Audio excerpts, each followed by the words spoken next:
Good morning, students. So, in the previous slide, we were discussing about chapter executive and कौन होते हैं executives, what are in general introduction जो है वो that we have done in first slide.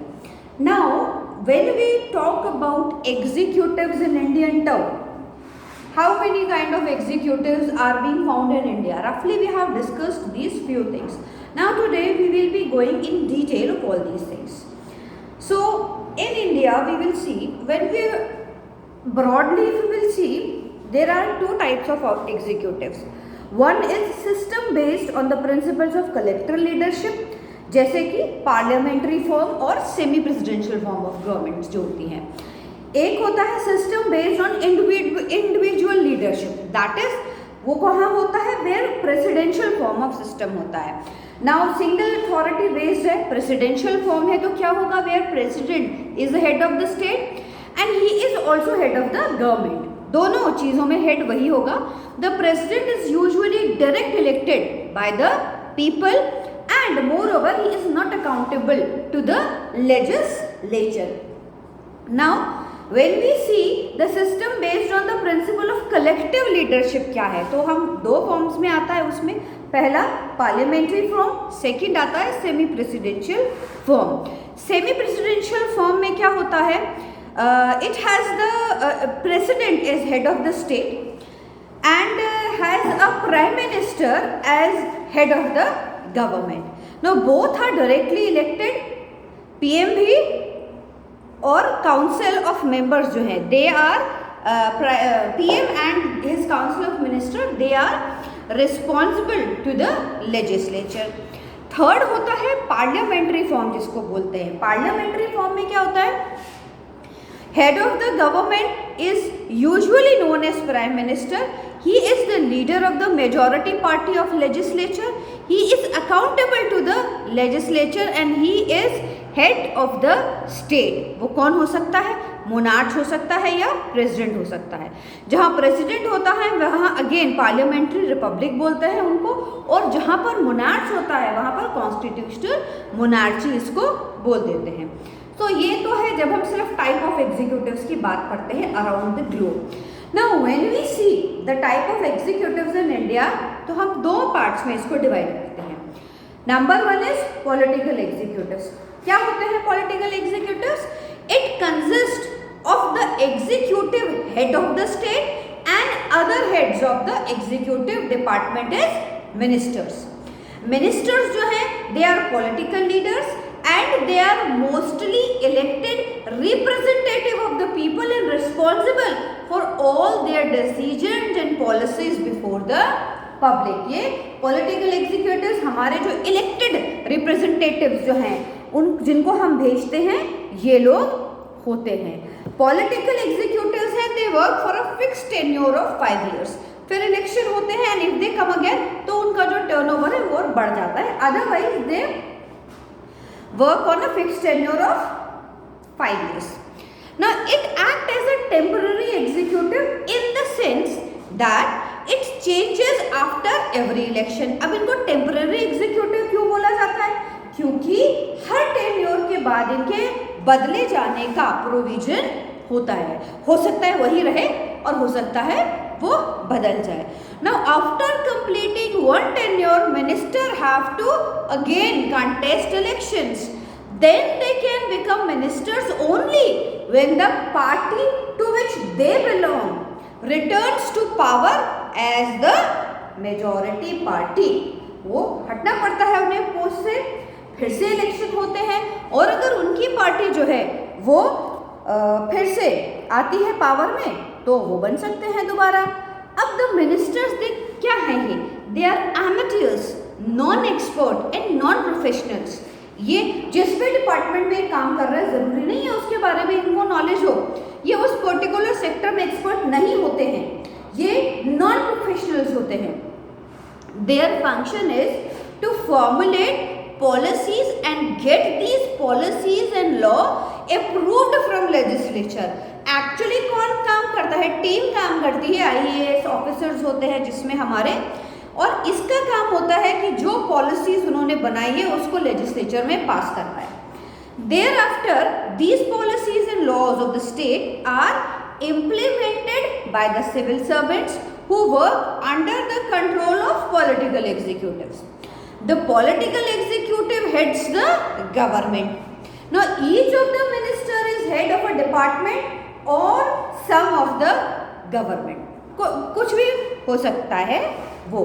So, ये इनकी working strategy होती है।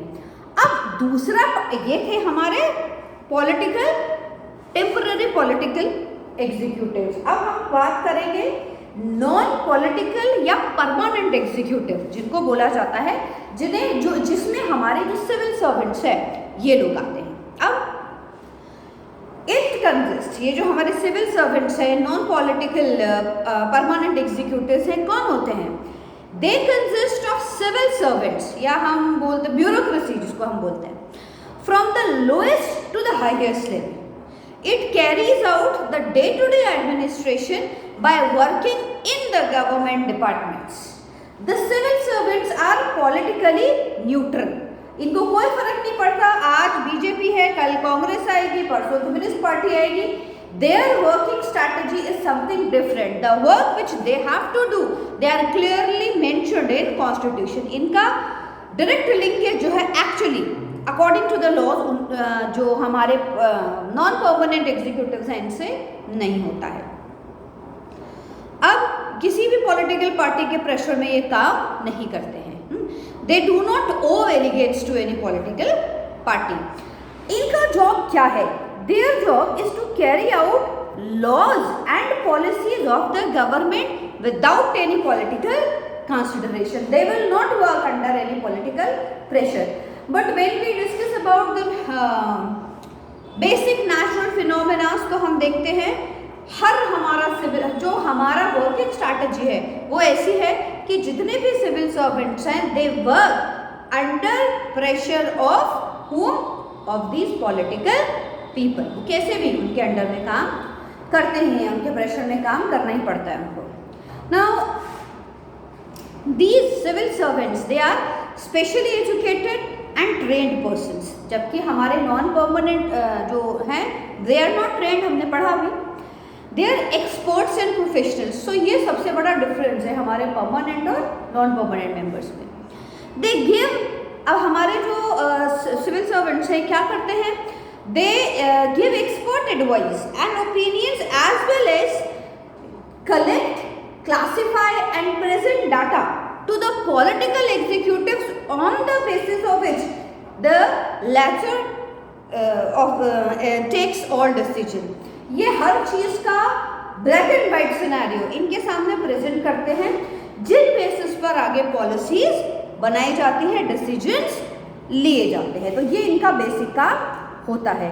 आगे हम देखते हैं तो हमारे सिविल सर्वेंट्स जो हैं, once appointed the civil servants remain in office till the attainment of the retirement age. That is usually up to 55 to 60. कहीं 58 है कुछ डिपार्टमेंट्स में, कुछ में एक्सटेंड मिल जाता है 60 का, तो इसीलिए हम लेते हैं 55 to 60. They get regular and fix salaries and are hierarchically organized into higher and lower relationship. ये जो सारा काम करने का तरीका होता है इनका, ये सारा प्रॉपर्ली मैनेज होता है. अब फंक्शंस क्या हैं? ये तो हमने बात की किसकी, कितने तरह के एग्जीक्यूटिव्स हैं, कैसे काम करते हैं, क्या वर्किंग स्ट्रैटेजी है. अब इनके फंक्शंस क्या है? इन दोनों एग्जीक्यूटिव्स के फंक्शन क्या हैं? नंबर 1 फंक्शन है इनका enforcement of law. The primary function of executive is to enforce law and to maintain law and order in the state. ये पहला है, प्राइमरी फंक्शन है ये. बेसिकली इसी चीज़ के लिए इनका अपॉइंटमेंट किया जाता है. Now, whenever a breach of law takes place, it is the responsibility of the executives to plug the breach and bring the offenders to book. कोई भी नियम कायदा कानून तोड़ा जाता है तो ये इनकी जिम्मेदारी होती है किस तरह से ये ऑफेंडर को निकाल के लाएंगे और उसको पनिश करेंगे. अब क्या होता है, each government department is responsible for the implementation of the laws and policies concerning its works. Her department के अपने अलग रूल्स होते हैं, बहुत सारी चीज़ें डिफरेंट होती हैं. तो अब एक्शन क्या लिया जाएगा? It varies department to department. For maintaining law and order in the state, the executive organizes and maintain the police force. अब कैसे लॉ एंड ऑर्डर मेंटेन किया जाएगा, उसके लिए हम देखते हैं पुलिस एंड ऑल, हर इन सब का पुलिस का इंतज़ाम होता है हर स्टेट में. सेकेंड इंपॉर्टेंट फंक्शंस होता है इनका अपॉइंटमेंट मेकिंग फंक्शंस, जिनको बोलते हैं हम. All major appointments are made by the chief executive. For example, the president of India क्या करता है? The President of India appoints the Chief Justice and other Justice of the Supreme Court and High Court, ambassadors, Advocate General of India, Member of Union Public Service Commission, Governor of State, etc. ये सारे काम किसके हैं? ये सारे काम जो हैं वो हमारे प्रेसिडेंट साहब के हैं, ये सारे हमारे प्रेसिडेंट साहब करते हैं. Likewise, the President of the United States क्या करता है? He makes a very large number of key appointment. All the secretaries who head various government departments, judges of Supreme Court, federal offices in the state, they are appointed by the US President. However, all such appointments require the approval of US Senate, जिसको कि US Congress, US Parliament या Upper House of the US Assembly भी बोला जाता है. अब the member of civil services क्या है? They are also appointed by the chief executive. This is usually done on the recommendation of a service recruitment commission. अब in India हम देखते हैं क्या होता है? Union Public Service Commission. They annually holds competitive examination for all India services, center services and allied services. BLD basis पर UPSC जो है हमारा, वो हम देखते हैं कि डिफरेंट पोस्ट के लिए हर तरह के जो टेस्ट है वो कंडक्ट करवाता है. It recruits on merit basis. Candidates for appointment to these cadres, they are being taken out according to their merit, किसने कितने नंबर लिए हैं. The appointment are done by chief executive in accordance with the recommendation of the UPSC. Now similar practice prevails in almost all the states. ये तो central level की हम बात कर रहे थे. अब स्टेट लेवल पर भी सेम चीज़ की जाती है. ये जो अपॉइंटमेंट्स हैं एग्जीक्यूटिव्स के स्टेट लेवल पर उसी गवर्नर एंड ऑल उन सब के हिसाब से बनाए जाते हैं. अब थर्ड जो बहुत इम्पोर्टेंट है, दैट इज ट्रीटी. ट्रीटी गठबंधन कोई बनता है, कोई भी चीज़ साइन होती है, तो ट्रीटी डिसीजन मेकिंग, डिसीजंस जो होते हैं, फंक्शंस जो होते हैं, वो बहुत इंपॉर्टेंट होते हैं. कैसे होते हैं? It is the responsibility of the executive to decide as to which treaties are to be signed with which other country. क्या वो ट्रीटी साइन करना हमारे फायदे में है या हमारे नुकसान में है? ये सारी चीजें देखने के बाद ट्रीटी साइन की जाती है. Now the executive negotiates the treaties in accordance with the procedure defined by international law and also in accordance with the provisions the constitution of the state. दोनों तरीके से लोग जज करते हैं. हमारी कंट्री के अकॉर्डिंग, दूसरा इंटरनेशनल जो लॉ है, दोनों में दोनों प्लेटफॉर्म्स पे जज किया जाता है और फिर कहीं जाके वो ट्रीटी जो है उसका खांचा तैयार होता है. Now each treaty is signed by a member of executive.